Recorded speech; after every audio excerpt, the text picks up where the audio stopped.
দলের প্রতি আহ্বান জানাবো যে এই যে আমরা জুলাই পদযাত্রা করছি, জুলাইকে বাঁচিয়ে রাখার চেষ্টা করছি, ইয়াং নেতৃত্ব তুলে আনার চেষ্টা করছি, এটাকে আপনারা দমন পীড়ন না করে আপনারা এটাকে সাপোর্ট দেন, আপনারা সহযোগিতা করেন।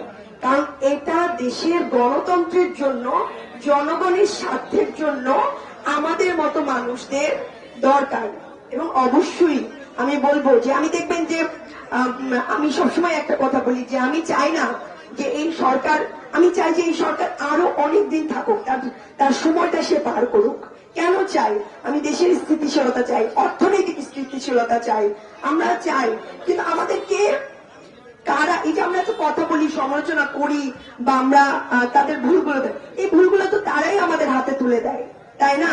এই যে আলিফের চোখটা গেল, এটা এটা আমার মনে হয় বিএনপির যারা, মানে যার মধ্যে মনুষ্যত্ব আছে, একটা 10 বছরের ছেলের চোখ গেছে, সে নিজেও এটার জন্য লজ্জিত, অবশ্যই লজ্জিত। তো এই জায়গা থেকে আপনাদের প্রতিও আমাদের আহ্বান থাকবে যে আপনারা সংস্কারের রাজনীতিটাই ধরে রাখবেন। আমাদের একমাত্র চাওয়া কি? দেশ সংস্কার। আমরা কি চাই? সংবিধান সংস্কার হোক।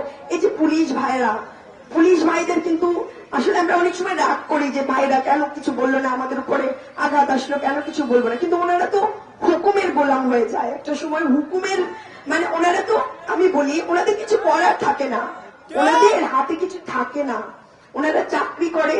সিস্টেমটা এমন যে ওনাদের ওই কথাই শুনে চলতে, এটা শুধু পুলিশের জন্য না, এটা কিন্তু ওই যে অ্যাডমিনেও এরকম। আমরা এই সিস্টেমটার পরিবর্তন চাই।